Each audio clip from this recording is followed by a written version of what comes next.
My name is Matt and I've ran to every station on the London Overground.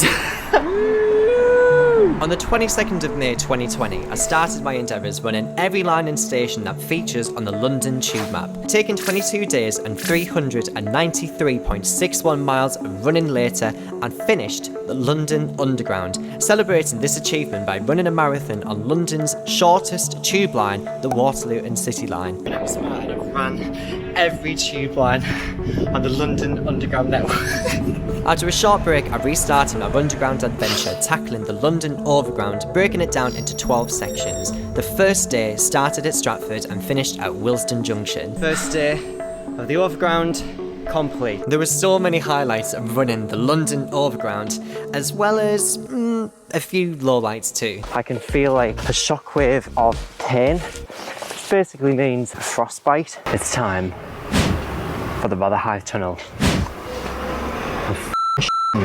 However, this achievement was no easy feat, running the London Overground as well as the London Underground. Back in 2017, I originally set out to only run the London Underground. However, after running too much too quickly, I severely injured myself, and so I had to stop running for at least a year. So because of that, my fitness had just completely dropped off the face of the earth, and my aspirations of running the London Underground quickly faded away. And not gonna lie, I did actually fall into a bit of a deep depression, and because I thought that I would never be able to run like I used to. I never thought that I would actually be able to run ever again.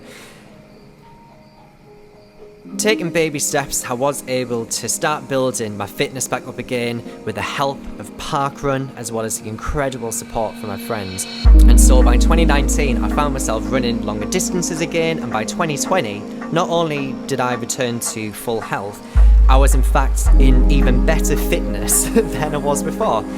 And so, Runderground restarted. I took on the challenge to run to every station that features on the London Tube map. So I'm doing the Underground, Overground, DLR, Elizabeth Line, trams and the cable car. After I started filming, parts of Thameslink are now on the Tube map, so I guess part of Thameslink as well.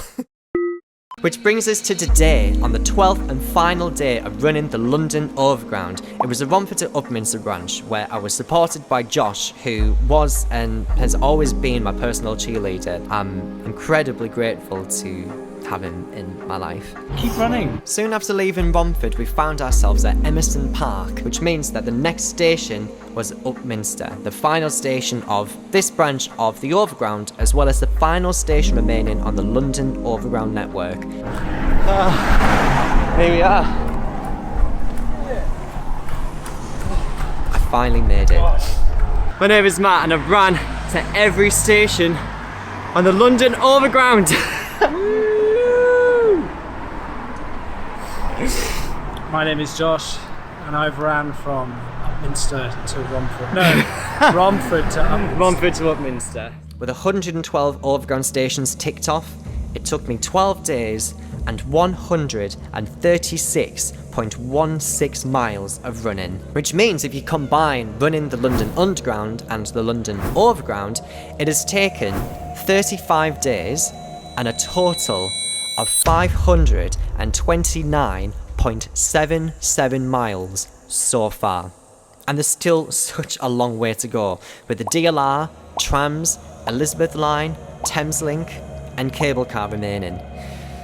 However, none of this would have been possible if it wasn't for you watching, and I really, really appreciate that. Your comments about the things you enjoyed, your feedback, everything. So, what is the point of this video? What is the point of this video? I don't really know. I just want to say a massive thank you. Genuinely, thank you. And I know that so many of you are going to be wondering what modes that I'm going to be running next on the London Tube map, and I can reveal right now that it's going to be the